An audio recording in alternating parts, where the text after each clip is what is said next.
The world had just begun to breathe again after the long years of war. Cities were rebuilding, skies were clear again, and people were trying to believe that peace could last. But under that fragile calm there was fear that humanity was only resting between storms. The old nations had nearly destroyed each other, and now they stood together in a fragile alliance called the Earth Coalition. In the heart of this new alliance, deep inside a coastal base surrounded by fog and metal walls, one man worked on something that many people called a waste of time. His name was Dr. Elias Varon, a quiet engineer who looked more like a tired professor than a man building the future. His project was known simply as Aegis I, a prototype warship that, according to the media, was eating up the last of Earth's defense budget. Reporters laughed at it. Commentators called it Varon's flying coffin. Even soldiers joked that it would explode before it could leave the ground. But Elias never stopped working. Every day he walked through the echoing hangar, his steps slow, his mind racing. He had seen what war had done to humanity. Entire continents turned to ash, and he believed that the next threat would not come from Earth at all. His idea was strange at first. A ship that could fly through the sky like a jet, but also leave the atmosphere and fight in the darkness of space. A ship that could defend Earth from anything, be it another war or something unknown. Most people didn't see the point. There are no enemies left, they said. Why waste money on ghosts? Elias didn't argue. He just kept building. His small team was made up of engineers who still believed in something bigger than politics. They worked long nights in the hangar, surrounded by the smell of fuel and steel, their faces lit by the soft blue glow of consoles. When they first assembled the Aegis I's frame, it looked nothing like the sleek ships in sci-fi movies. It was rough, uneven, and patched with different alloys from different nations. One of the welders once said, "It looks like a junkyard with wings." Everyone laughed, even Elias, but in his mind, he saw something no one else could. A ship that would one day protect all of humanity. As the months passed, the project became harder to defend. Politicians demanded results. The coalition navy wanted updates. There were countless meetings, each one colder than the last. Elias stood before crowded rooms full of officers and ministers, trying to explain systems they didn't understand. "It's not just a ship," he would say softly. "It's a shield. One day we'll need it," but they didn't listen. They looked at numbers, not dreams. The real turning point came during the first test flight. The Aegis I was still unfinished. Its armor was incomplete, its engine untested, and its flight system barely stable. But the coalition had grown impatient. They demanded a public demonstration. Elias begged for more time, but his requests were denied. That morning, the base was full of visitors, government officials, military officers, and journalists with cameras. They all stood behind a safety fence as the massive hangar doors opened. For the first time, sunlight touched the Aegis I's hull. It shimmered in dull gray, its surface marked with the flags of every nation that had helped fund it. The pilot for the test was Captain Raina Devore, a calm, fearless woman who had flown through the worst battles of the last war. She trusted machines more than politicians, and she had volunteered for the mission without hesitation. Before climbing aboard, she found Elias standing near the launch ramp, his hands trembling slightly. "They want a show," she said quietly, "so let's give them one." He smiled nervously. "Just bring her back in one piece." "I'll bring both of us back," she replied, then walked toward the cockpit. The engines roared to life, shaking the ground beneath everyone's feet. The air smelled of ozone and burning fuel. The Aegis I rose slowly, its massive thrusters pushing against the weight of gravity. For a moment, the crowd fell silent. The ship was rising, it was actually working. But then everything went wrong. A warning siren echoed across the hangar. Flames burst from the left engine. The ship tilted dangerously, its metal skin glowing from heat. The stabilizers failed, sending it spinning slightly as control panels inside flickered with red lights. Raina's voice came through the radio, calm but urgent. "Reactor overheating. Systems unresponsive." Technicians ran across the control room, shouting over each other. Elias's heart pounded. He stared at the monitors, trying to find a solution. The safety officer screamed, "Shut it down! Bring it back now!" But before they could, the Aegis I dropped back toward the runway. Its landing gear barely held. Sparks flew as the ship screeched across the ground and came to a smoking halt. No one clapped. No one spoke. The test was over, and the project was as good as dead. Within hours, news networks were calling it the disaster in the sky. Critics demanded that the program be shut down. Memes flooded the net, videos of the ship's failure mixed with laughing commentators and sarcastic headlines. For Elias, it was the worst day of his life. That night, he sat alone in the hangar, the lights dim and the silence heavy. The Aegis I stood before him, wounded but not destroyed. Its hull was scorched, its wings bent, but somehow it still looked proud, like it refused to give up. He ran his hand along the side of the ship and whispered, "They don't understand you." Not yet. The next morning, he was told the project would be canceled within a week. The funding was frozen. The team would be reassigned. But before the paperwork could go through, something unexpected happened. Raina returned to the base. She had been ordered to stand down, but she wasn't the kind of person who followed orders blindly. She walked straight into the hangar and found Elias still there, still staring at the ship. "They're shutting us down," he said quietly. "Then we'll give them a reason not to," she replied. She told him she wanted to fly the ship one more time. Off the record. A private test. No press, no officials, no one watching but the two of them. Elias hesitated. The ship was damaged, its systems unstable. If anything went wrong, it could kill her. But she looked at him and said, "You built this to protect humanity. Let's prove it can at least protect itself." Elias gave in. Together, they worked through the night repairing what they could. They replaced burned circuits, realigned the thrusters, and recalibrated the navigation core. When dawn came, the Aegis I stood ready again, battered but alive. As the first rays of sunlight broke through the clouds, Raina climbed into the cockpit once more. Elias stood at the control deck, his hands sweating, his throat dry. "Are you sure about this?" he asked through the comm. Her voice came back steady and strong. "Always." The engines ignited again, softer this time, smoother. The ship lifted off the ground, slowly gaining altitude. Elias watched as it climbed higher and higher, the gray clouds swallowing it whole. Minutes passed, then the voice returned through static. "Reaching orbit. System stable. She's holding together." Elias's heart leapt. He stared at the monitor, showing a small blinking dot crossing the upper atmosphere. The Aegis I had made it to space. Raina stayed in orbit for nearly an hour, testing every system, running diagnostics, and pushing the ship's limits. When she finally brought it back down, the landing was smooth, almost graceful. When she stepped out of the cockpit, her face was covered in sweat, but her eyes were shining. "She's ready," she said. "They'll believe now." Elias didn't reply. He couldn't. For the first time in years, he felt something close to hope. 2 days later, someone leaked the flight footage to the public. The video spread faster than wildfire. People who had once laughed at the project were now stunned. The Aegis I wasn't just real. It had gone beyond the atmosphere and returned. The coalition was forced to reopen the program.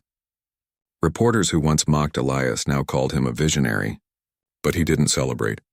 He knew this was only the beginning. As he stood once more in the hangar, staring at the great metal ship before him, he whispered to himself, "They'll mock it again. They'll doubt it again. But someday this ship will save them all."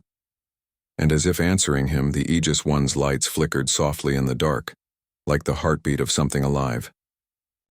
The news of the secret flight spread like fire across the world. Everywhere people were talking about the same thing. The impossible ship that had broken through the clouds and touched the edge of space. Some said it was fake. Some said it was edited footage. But the truth was simple. The Aegis I had done what no one believed it could. In the coalition headquarters, powerful men and women watched the leaked video again and again. They didn't want to admit it, but deep inside they knew the truth. The ship worked. And now the whole world had seen it. Dr. Elias Varane didn't care about fame or headlines. For him, it wasn't about pride. It was about purpose. When he saw the footage replayed on the news, he didn't smile. He only whispered, "Now they'll listen." But he was wrong. The government didn't like being embarrassed. The project had been nearly canceled, and now the world thought they were fools for doubting it. Instead of celebrating, they called for more tests, harder, riskier, and faster than ever. They wanted to prove control. A week later, Elias stood once again inside the hangar. The Aegis I looked different now. Its hull had been cleaned, the scorch marks replaced with new plating. Workers moved quickly around it. installing new systems and fixing every weak spot they could find. The once empty hangar was now full of soldiers, engineers, and inspectors.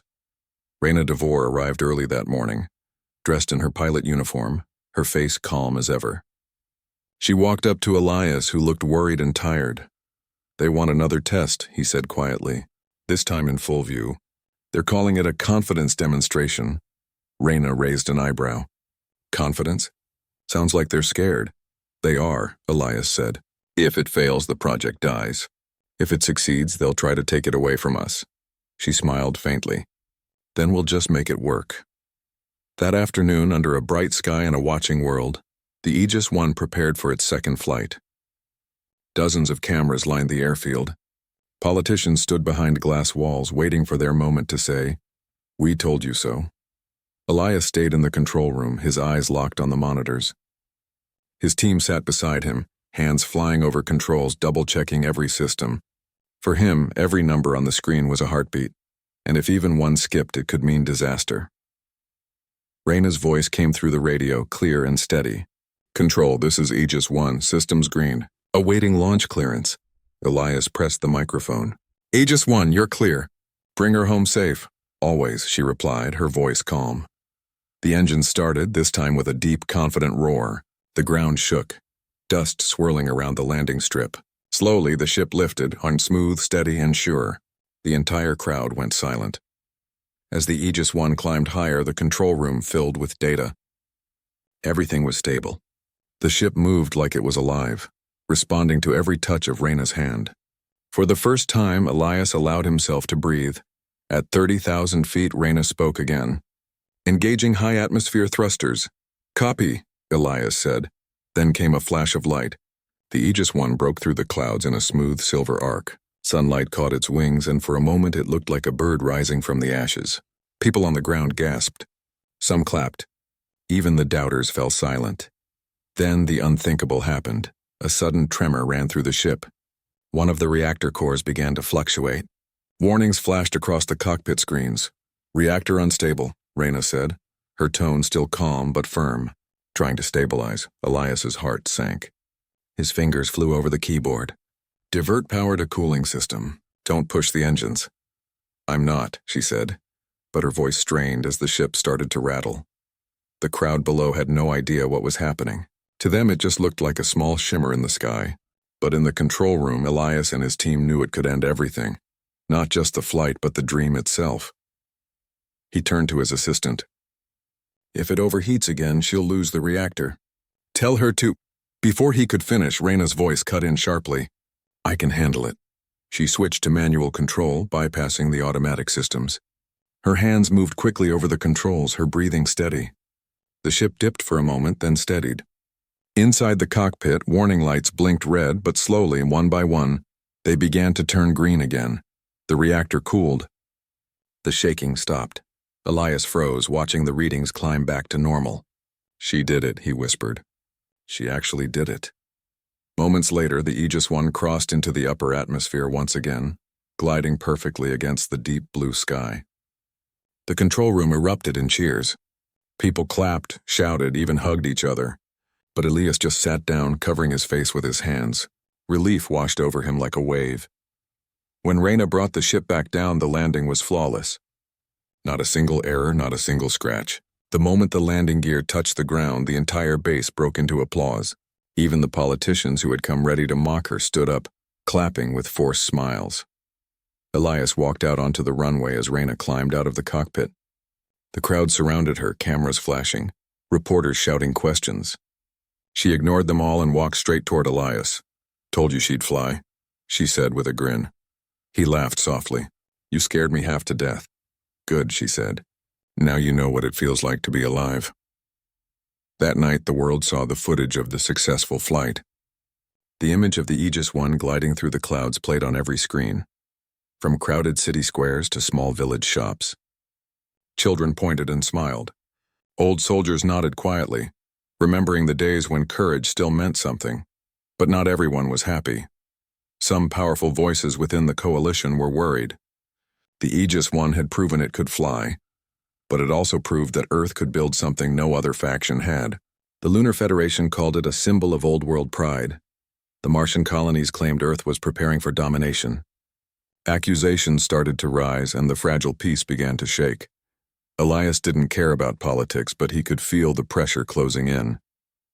The project, once forgotten, was now the center of attention, and that made it dangerous. A few days later, Elias was summoned to a meeting with the Coalition High Command. The room was cold, filled with uniforms and sharp stares. Dr. Varen, one of the generals, said, "Your ship performed well." "Too well, perhaps."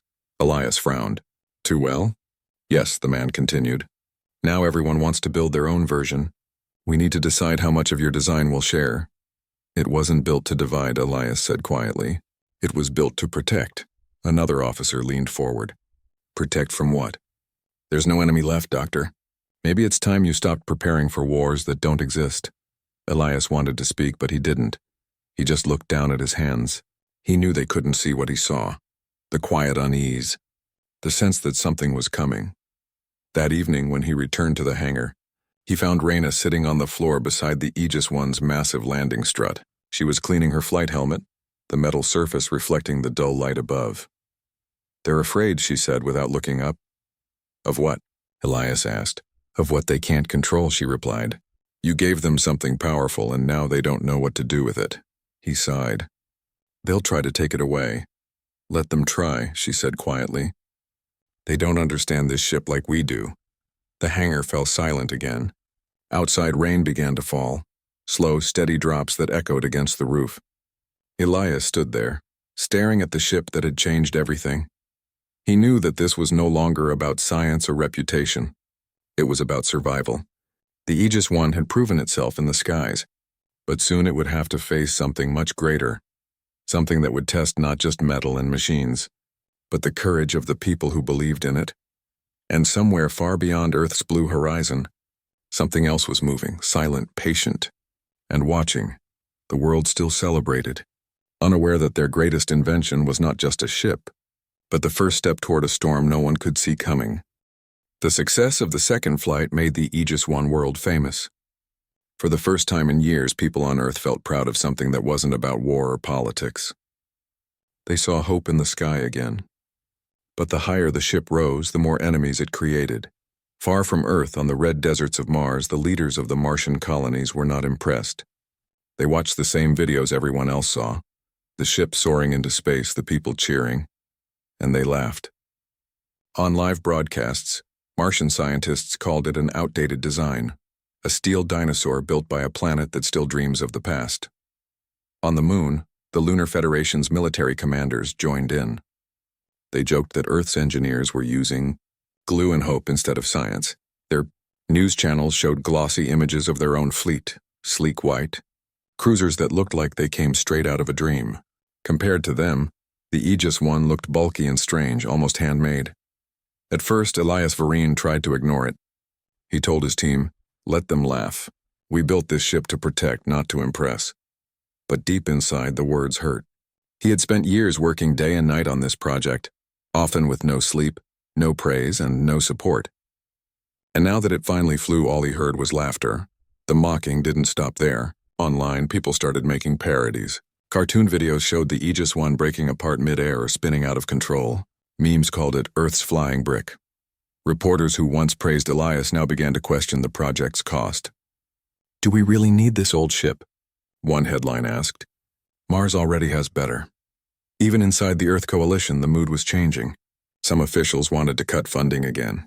They said the project had already done enough for morale, and that Earth should focus on rebuilding, not competing with the colonies. Elias spent his days inside the hangar, trying not to think about politics. He just wanted to keep improving the ship. Every time he looked at the Aegis One, he saw something alive, something with a soul. Captain Reyna Davor often came by, bringing him coffee or just sitting with him in silence. One night, while the hangar was empty and quiet, she said softly, "You know they'll keep mocking us until they need us." Elias looked up from his tools. "You really think they'll ever need us?" She smiled faintly. "The universe is bigger than our pride. One day something will remind them of that." He didn't reply, but her words stayed in his mind. As the weeks passed, the coalition approved limited funding to continue small upgrades. They wanted more data, more tests to prove the ship could operate in deep space. The scientists around Elias worked tirelessly. They added new sensors, improved the shield plating, and integrated an experimental AI core designed to help the ship learn from its own missions. The AI wasn't like the ones used in civilian ships. It wasn't built to think for humans, only to adapt faster than human reflexes could manage. It could analyze enemy tactics, adjust armor fields, and even balance power systems during combat. The problem was, no one trusted it completely. One of the technicians whispered to Elias, "Machines that learn can't always be controlled." Elias replied quietly, "Neither can people." That's what makes both of them worth believing in. When the AI was finally activated, its voice filled the control deck for the first time. It was soft, clear, and calm. Neither male nor female, just human enough to sound comforting. "System online," it said. Awaiting instructions. Elias couldn't help smiling. Welcome aboard. He knew many would call him foolish for giving life to something so unpredictable, but he didn't care. Every invention that had ever changed the world started as something people mocked. Meanwhile, out beyond Earth's orbit, the Martian and lunar fleets continued to grow. They held public displays parading their ships across the sky, claiming they were the true guardians of humanity. Their news anchors laughed about Earth's old metal bird, saying it wouldn't survive 10 minutes against a real fleet. Raina heard those words during a press interview and couldn't hold back her anger. "The Aegis One isn't meant to start wars," she said firmly. "It's meant to end them before they begin. The people who mock it today will owe their lives to it tomorrow." Her words went viral. Some people called her a hero. Others said she was naive. But no one could deny that she spoke with conviction. Inside the coalition, the higher-ups were becoming nervous. The growing tension between Earth and the colonies was dangerous. They ordered the Aegis One to be put under tighter control. All missions now needed special approval. Elias hated it. He felt like his creation was being locked in a cage. One evening, after another long meeting with bureaucrats, he returned to the hangar to find Raina sitting inside the cockpit, running diagnostics on her own. "You're not supposed to be in there," he said with a small smile. "Neither are you," she answered, "but here we are." They both laughed quietly. Raina looked down at the controls and said softly, "You ever wonder if we're building this ship for the wrong world?" "What do you mean?" Elias asked. "People only seem to care about power now," she said. "They don't see that we're trying to protect everyone, not just Earth." Elias looked up at the massive ceiling above them. Maybe the world needs to see something bigger before it remembers how small we really are. The next few months were filled with silence. The project continued slowly. The press moved on to other stories. It almost felt peaceful again, but that peace felt hollow. Everyone was waiting for something, even if they didn't know what.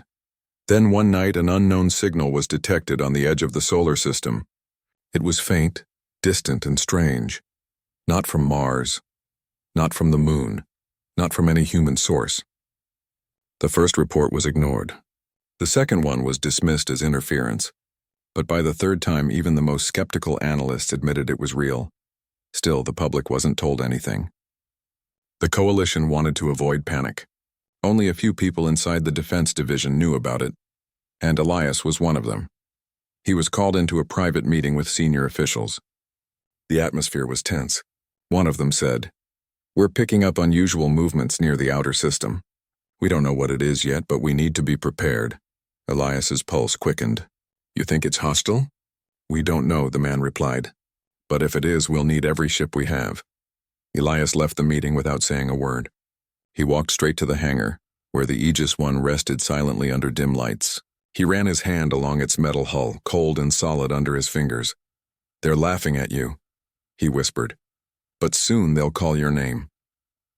Raina entered quietly behind him. "They finally listening?"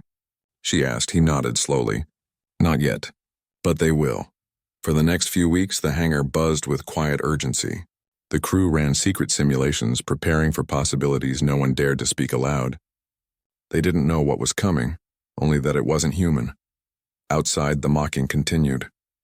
News networks from Mars aired a segment titled Earth's Rusty Dream.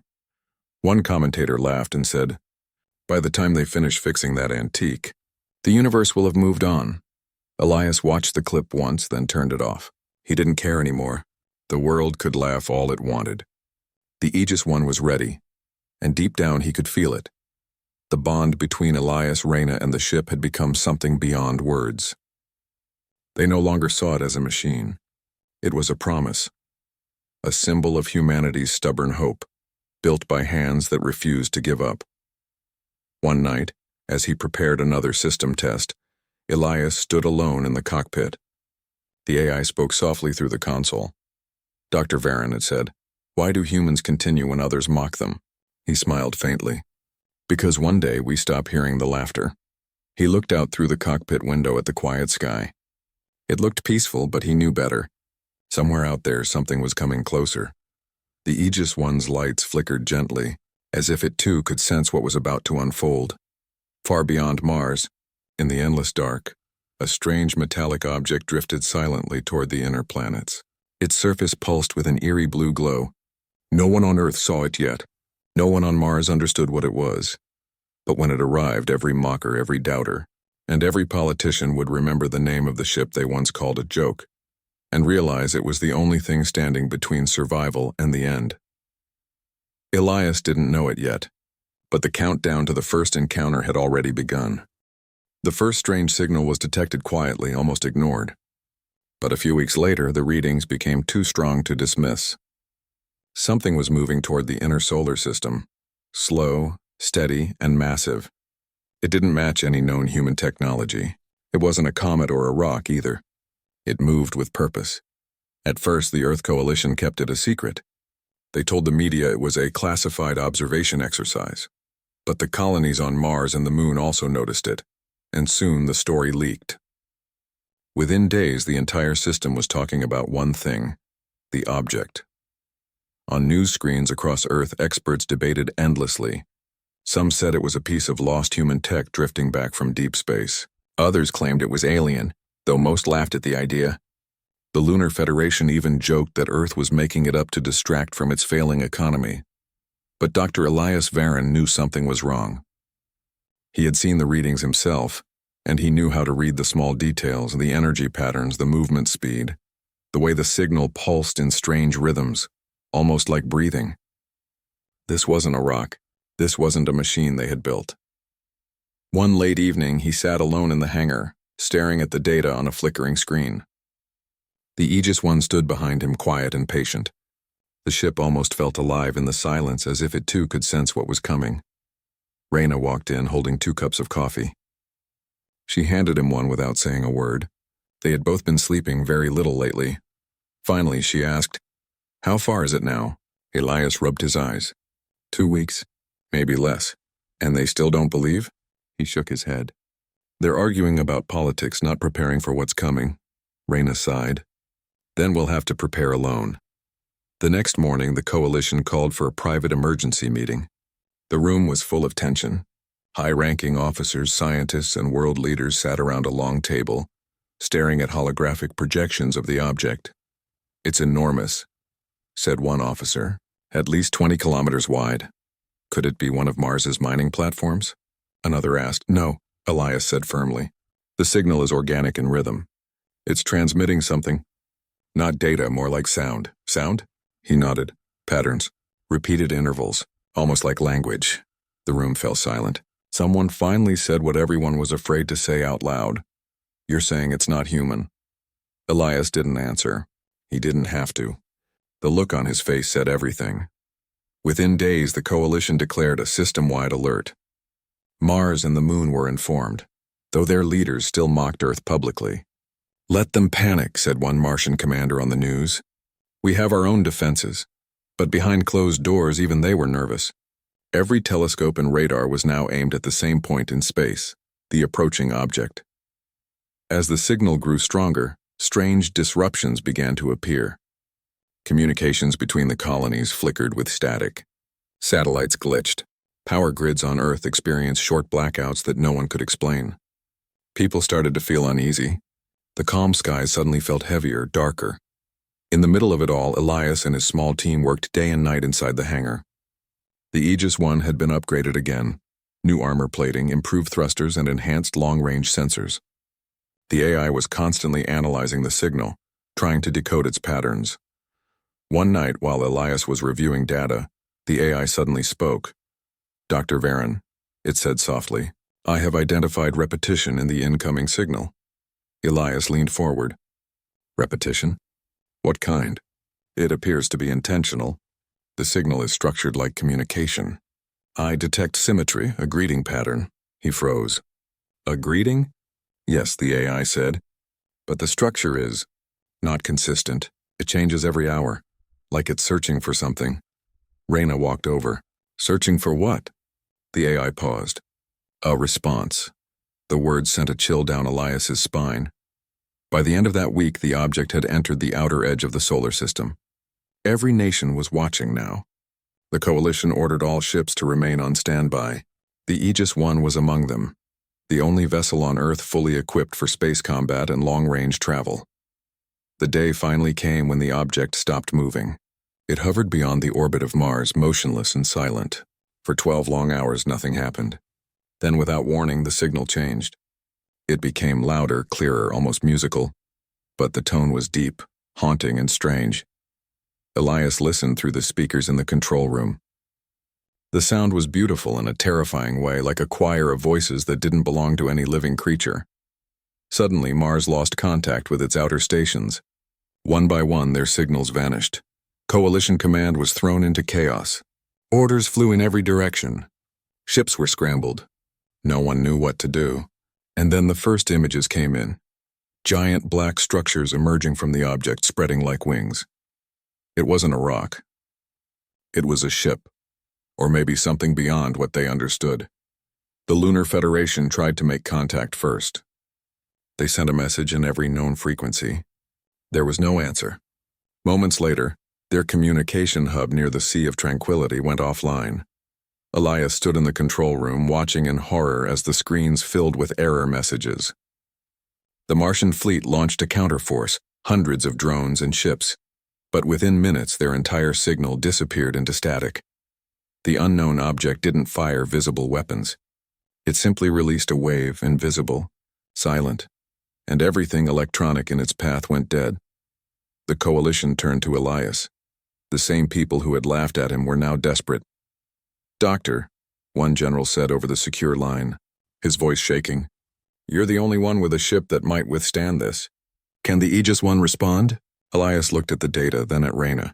She met his eyes, no fear on her face and only focus. "Yes," she said firmly, "we can." Within hours, the Aegis I was prepared for launch.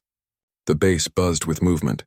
Engineers loaded supplies, soldiers checked weapon systems, and technicians synced the AI for live analysis. The world watched in silence as the once mocked prototype became humanity's only hope. Before takeoff, Elias stood in front of the ship, the wind blowing hard around him. He placed his hand on the metal hull. "You were built for this," he whispered. "They didn't believe, but you did." Reyna appeared beside him. "Ready?" He nodded slowly. "As ready as anyone can be." The engines came alive with a thunderous roar. Flames lit up the runway, and the Aegis I lifted into the sky, breaking through the clouds once more, not as a test, not as an experiment, but as Earth's first line of defense. As the ship left the atmosphere, the crew looked out at the vast darkness ahead. Distant stars flickered like cold fires. Somewhere beyond them, the enemy waited. Inside the control deck, the AI spoke again. "Incoming energy readings. Estimated contact in 2 hours." Elias took a deep breath. "Let's find out what we're facing." When they finally reached the outer range near Mars's orbit, the sight ahead made everyone fall silent. The object, now clearly visible, was enormous, like a floating city made of dark glass and metal. Strange blue lights pulsed across its surface, moving in patterns that looked almost alive.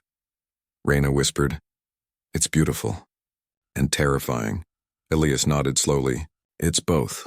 They tried to send a message, a peaceful one, using every known human code. The ship waited. For a moment, nothing happened. Then suddenly, the lights on the alien structure changed color, from blue to deep red. The Aegis I's alarms began to scream. "Energy surge detected," the AI shouted. "Brace for impact." A blinding flash filled the cockpit. The ship shook violently as invisible energy slammed into its shields. Sparks flew across the control panels, but the Aegis One held. Its adaptive armor began to glow, reshaping itself to absorb the impact. When the light faded, everything went silent again.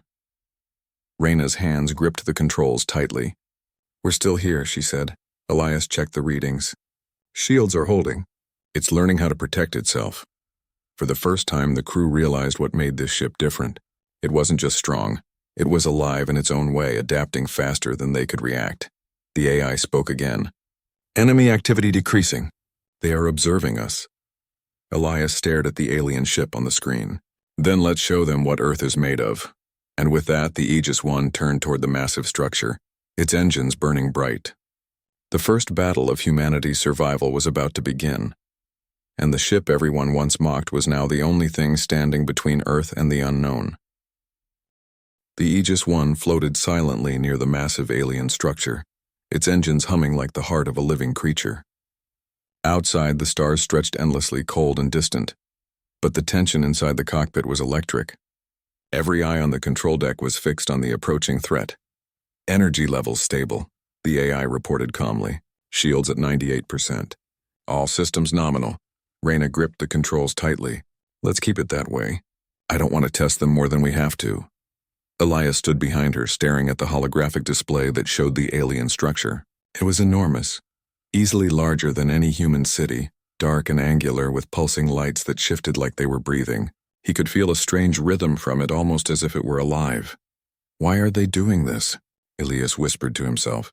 The AI responded before anyone could answer. "Unknown.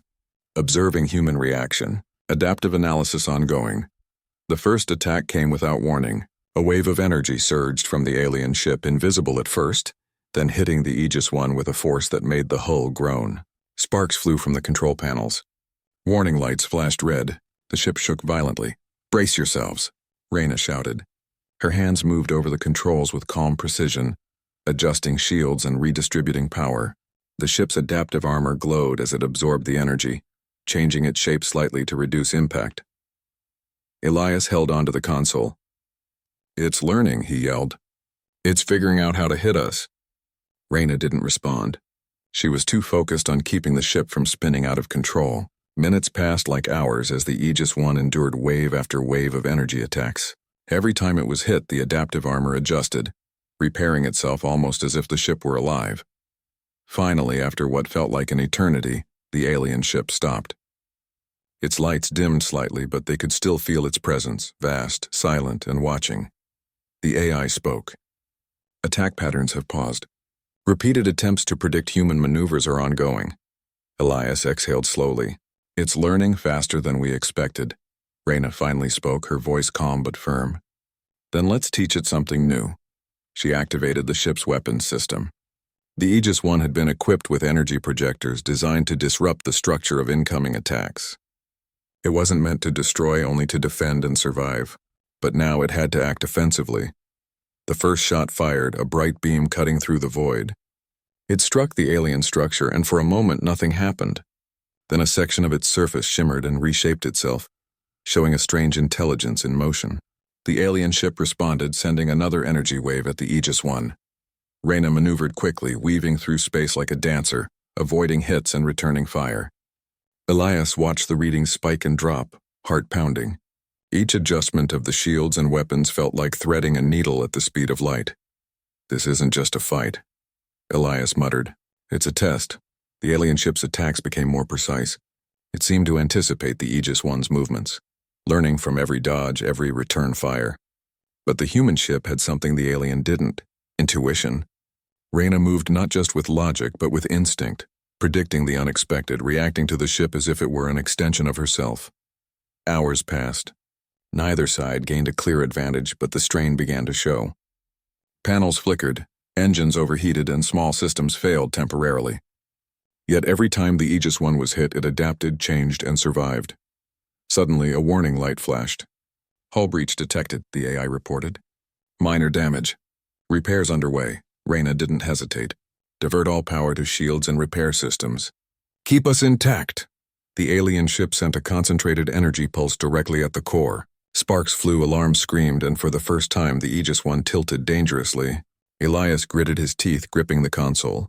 Then, almost instinctively, the ship's adaptive systems responded. The hull shifted, absorbing the impact, and the pulse bounced harmlessly across the surface. The adaptive armor glowed a faint blue, almost as if the ship itself were taking a deep breath. "Good girl," Elias whispered, touching the metal side of the console.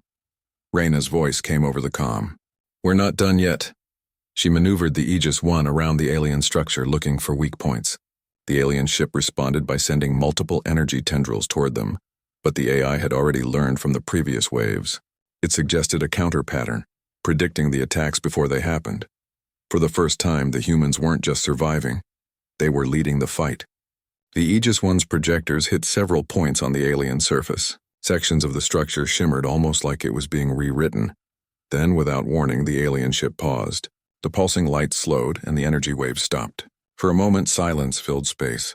Elias's heart raced. "It's observing us," Reyna's eyes narrowed. "Then it's time to communicate." She carefully positioned the Aegis One near the alien structure and activated a signal using modulated energy pulses. She wasn't sure if they would understand, but it was a simple attempt. A way to show intelligence, not aggression. The alien ship responded. Its light shifted again, slower this time, more structured. The pulsing patterns began to mimic the rhythm of their signals. It wasn't perfect, but it was recognition. The crew inside the Aegis One held their breath. For the first time in hours, they felt a flicker of hope. "Elias," Reyna said softly. It's listening." He smiled faintly, but it was tight. "Then we keep talking. Keep showing it what we can do." The alien structure adjusted. Sections of its surface moved in a fluid, almost graceful way. Energy pulses hit the Aegis One, but much weaker than before. The battle had shifted. The alien ship was no longer purely attacking. It was responding, testing, learning, and adapting. Just as the Aegis One had, hours turned into a day. Communications with the AI were constant, suggestions flying back and forth. The Aegis One had survived every attack. The alien ship had learned to hold back. It was a delicate dance in the emptiness of space, a conversation in energy and movement, survival and understanding. For the first time, Elias felt a strange calm. The Aegis One was more than a ship. It wasn't just metal circuits or engines. It was alive in a way, adaptive, responsive, and determined.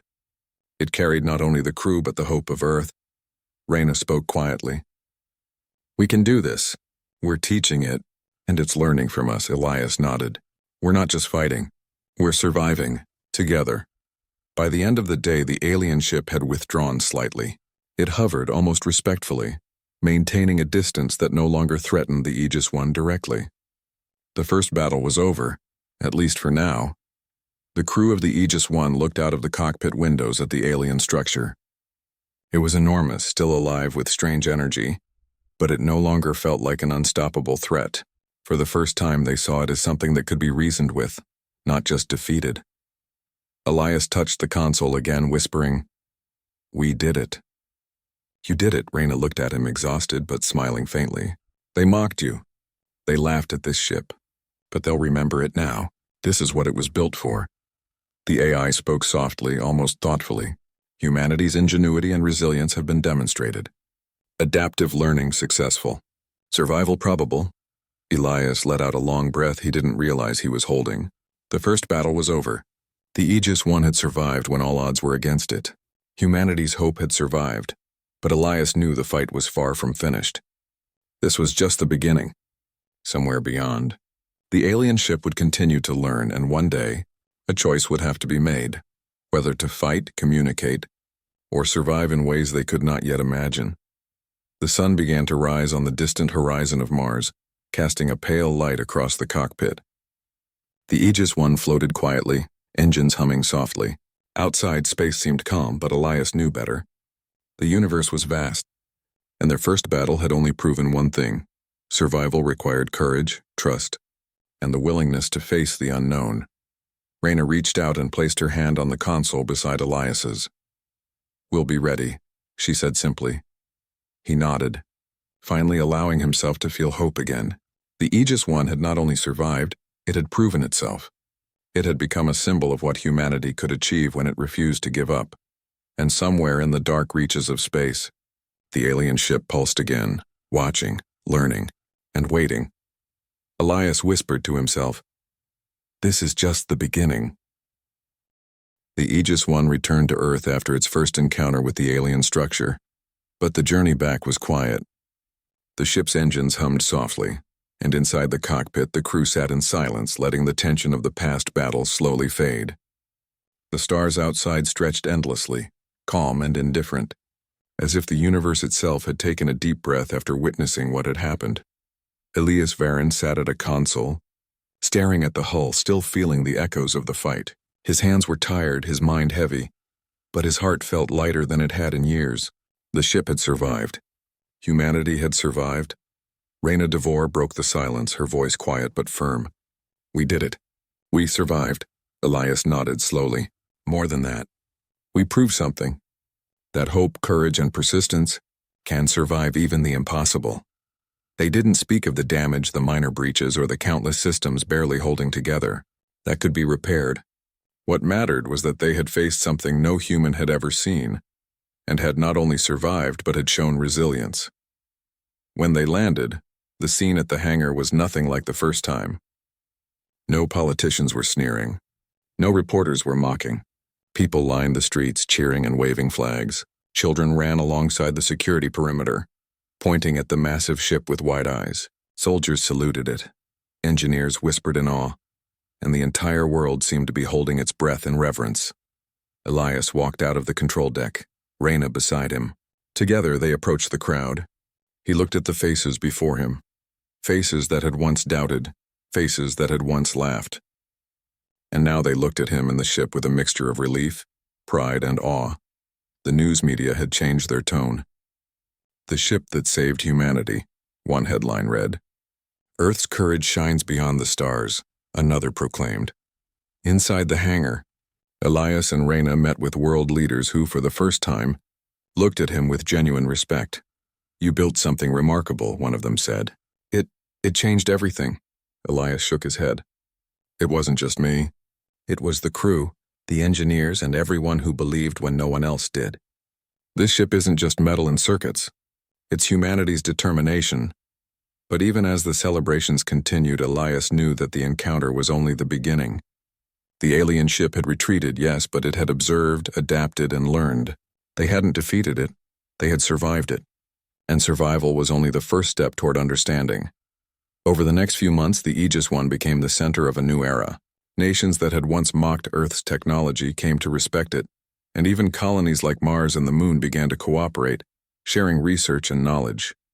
The ship's technology, particularly its adaptive armor and AI systems, became the foundation for a new fleet of human defense vessels. In the hangar, Elias watched as engineers worked tirelessly on the upgrades. The Aegis I was being strengthened, improved, and prepared for whatever might come next. Every modification reminded him of the fight, and of what humanity was capable of when it refused to give up. Reyna often joined him during these late-night sessions. They would sit quietly on the ship's landing struts, drinking warm beverages and talking about the future. "Do you think it will come back?" she asked one night, staring up at the sky. Elias didn't answer immediately.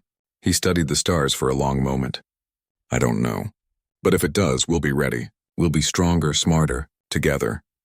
She nodded, trusting him, trusting the ship, and trusting the invisible bond they had formed through fire and space. Outside, humanity began to change. The story of the Aegis I inspired not just engineers or soldiers, but ordinary people everywhere. Children built model ships and imagined traveling to the stars. Adults pursued projects they had once abandoned, realizing that persistence and courage could achieve the impossible. Humanity had learned a lesson that could not be unlearned. Survival depended on unity, ingenuity, and hope. The ship itself became a symbol, standing tall in the hangar as a monument to resilience. It was no longer just a vessel for combat. It was a reminder that even when everyone doubts you, even when the world mocks your vision, the effort to believe in something greater can change the course of history. Elias often walked the length of the ship, running his hand along the cool metal. He remembered the nights spent welding, programming, and arguing with those who doubted them. He remembered the near failures, the warnings, the almost disasters, and now he saw it as proof that persistence could create miracles. Reyna stood beside him, watching as technicians tested the AI, adjusted shields, and reinforced armor. "Do you ever think about how far we've come?" she asked. Elias smiled faintly. "Every day. But I also think about how far we still have to go. Because beyond the horizon, the universe remained vast and unknown. The alien ship had retreated, but it had not disappeared. It was still out there, observing, learning, waiting. Humanity had survived one encounter, but there would be others. And when the time came, the Aegis I and its crew would be ready." In the years that followed, the story of the Aegis I became legend. Textbooks described it not just as a technological achievement, but as a turning point in human history. Museums displayed its blueprints and the ship itself, allowing new generations to understand the courage and determination required to survive against the unknown. But the real legacy was not in the ship or its technology. It was in the people who built it, who trusted in it, and who refused to give up. It was in the lessons learned that courage, ingenuity, and hope were just as important as weapons and armor. Elias and Reyna continued to work on the ship, even decades later. They trained new crews, shared knowledge, and ensured that humanity would never again be unprepared. The Aegis I was no longer a prototype, no longer a symbol of mockery. It was a beacon of endurance, a testament to what humans could achieve when they refused to surrender to fear. One quiet evening, Elias stood in the hangar, looking at the ship bathed in soft lights. The AI spoke in its familiar calm voice. "Dr. Varen, the legacy of this ship is secured. Humanity is stronger because of it." Elias nodded, feeling a deep sense of fulfillment. "Not just the ship," he whispered. "It's the people, the courage to believe even when no one else does." Reyna joined him, placing a hand on the hull. "Do you think the others will ever understand?" Elias smiled. "Maybe, but they don't have to. We do." Outside, the sun rose over Earth's horizon, golden and warm, casting long shadows across the hangar. The Aegis I stood tall, ready for whatever the universe might throw at it next. Its story was far from over, but its first chapter had already changed everything, and so the once mocked prototype, built from courage, determination, and human ingenuity, became the foundation for an enduring empire, a symbol of hope, survival, and the unbreakable spirit of humanity. Even as the stars continued to stretch beyond the reach of human eyes, the Aegis I remained vigilant, quiet, and alive, a reminder that no matter how vast the darkness, humanity had the power to endure. Elias and Reyna watched the sun climb higher. For the first time in years, they felt the calm of true accomplishment. The world had mocked them, doubted them, and almost destroyed their dream. But now that dream had become reality, and humanity, guided by the courage of a single ship and the people who believed in it, would endure. This completes your 6-part story with simple English, human-centered tone, cinematic pacing, and an engaging conclusion. If you want, I can now combine all 6 parts into a single, polished 9,000-word script, ready to use as a YouTube story narration with smooth flow and consistent tone. This would make it even easier to present without breaks.